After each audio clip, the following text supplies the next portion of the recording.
Welcome to public court news.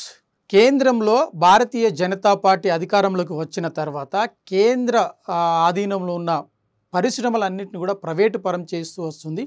అందులో భాగంగానే air ఇండియాను లాస్లో ఉందని చెప్పి మరి టాటా వాళ్ళకి అమ్మడం జరిగింది. మరొక వైపు వైజాగ్ స్టీల్ ప్లాంట్ను కూడా అమ్మేందుకు కసరత్తు చేస్తుంది. అందులో భాగంగానే అది లోట్లో ఉంది. సుమారు 10,000 కోట్ల రూపాయలు అవసరమని చెప్పి ఇప్పటికే నిర్ణయించడం జరిగింది. అంటే ఇలా ఒక్కొక్కటి కేంద్ర ఆధీనంలో ఉంటే ప్రభుత్వ రంగ సంస్థలకు సంబంధించి కేంద్రము ప్రైవేటు పరం చేసేందుకు ఇప్పటికే పూర్తి స్థాయిలో కసరత్తు చేసింది. మరొక వైపు బిఎస్ఎన్ఎల్ని కూడా పూర్తి స్థాయిలో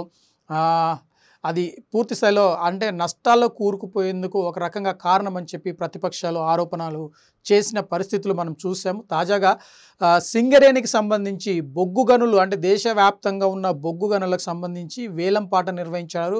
అందులో భాగంగా తెలంగాణలో మరి మనకు పూర్తి స్థాయిలో దక్షిణాదికి సంబంధించి కరెంటును అందించే సింగరేణికి సంబంధించిన కొన్ని గనులను కూడా ప్రైవేటీకరణ చేసేందుకు లేదంటే వేలం వేసి ప్రైవేటు వాళ్లకు అందించేందుకు వేలం వేయడం జరిగింది.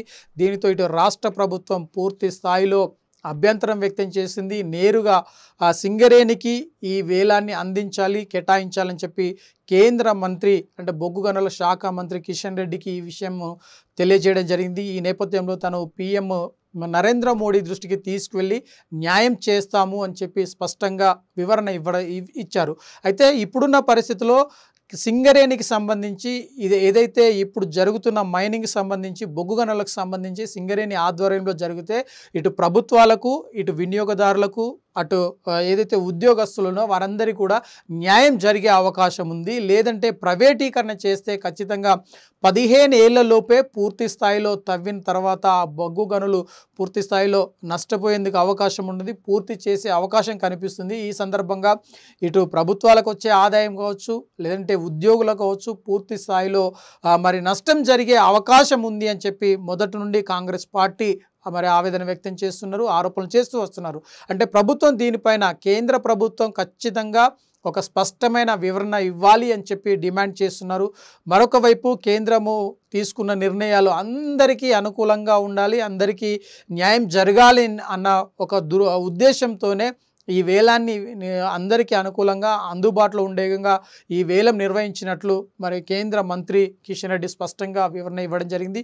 మొత్తంగా గత ప్రభుత్వాలు చేసిన తప్పుల కారణంగానే ఇప్పుడున్న పరిస్థితుల్లో ఇవి వేలం వాట ద్వారా ప్రైవేటు పరం అవుతున్నాయని కాంగ్రెస్ పార్టీ ఆరోపణ చేస్తుండే ముందుగానే మేము చెప్పాము. ఖచ్చితంగా ఈ బొగ్గు గనులకు సంబంధించి కేంద్రం బీజేపీ ఏదైతే ఉందో బీజేపీ తీసుకున్న నిర్ణయాలకు సింగరేణి కార్మికులు బొగ్గు గనులు పూర్తి స్థాయిలో దాసోహం అవుతాయి, దాని ద్వారా నష్టం వాటిల్లేందుకు అవకాశం ఉంది అని చెప్పి కేటీఆర్ ఒక ట్వీట్ని కూడా ఇవ్వడం జరిగింది. దానికి సంబంధించి కౌంటర్గా ఇటు రేవంత్ రెడ్డి కౌంటర్ ఇవ్వడం జరిగింది. దాంట్లో గతంలో ప్రభుత్వంలో ఉన్నప్పుడు మీరు ఏం చేశారు, ఎందుకు అడ్డుకోలేకపోయారని చెప్పి ఒక సూటిగా ప్రశ్న కూడా వేయడం జరిగింది. అయితే ఇదంతా ఇలా ఉంటే రాబోయే తరాలకు ఈ బొగ్గు గనులకు సంబంధించి పూర్తి వివరాలు అందించాల్సి ఉంది. లేదంటే సుదీర్ఘ కాలం పాటు ఒక వృత్తిగా లేదంటే జీవనోపాధి కల్పించేందుకు ఈ బొగ్గు గనులు సింగరేణికి అప్పగిస్తే కనుక ఖచ్చితంగా ఇటు ప్రజలకు కావచ్చు లేదంటే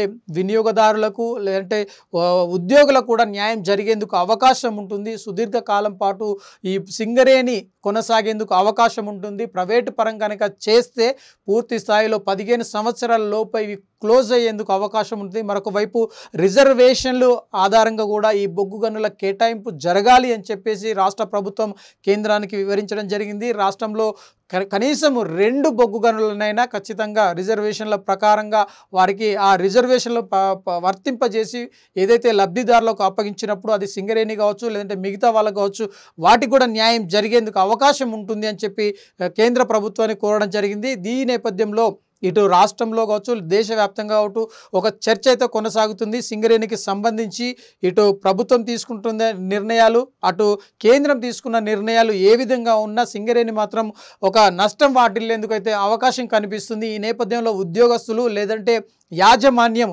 తిరిగి మరి రోడ్ల మీదకి వచ్చి ధర్నాలు చేసేందుకు అవకాశం లేకపోలేదు.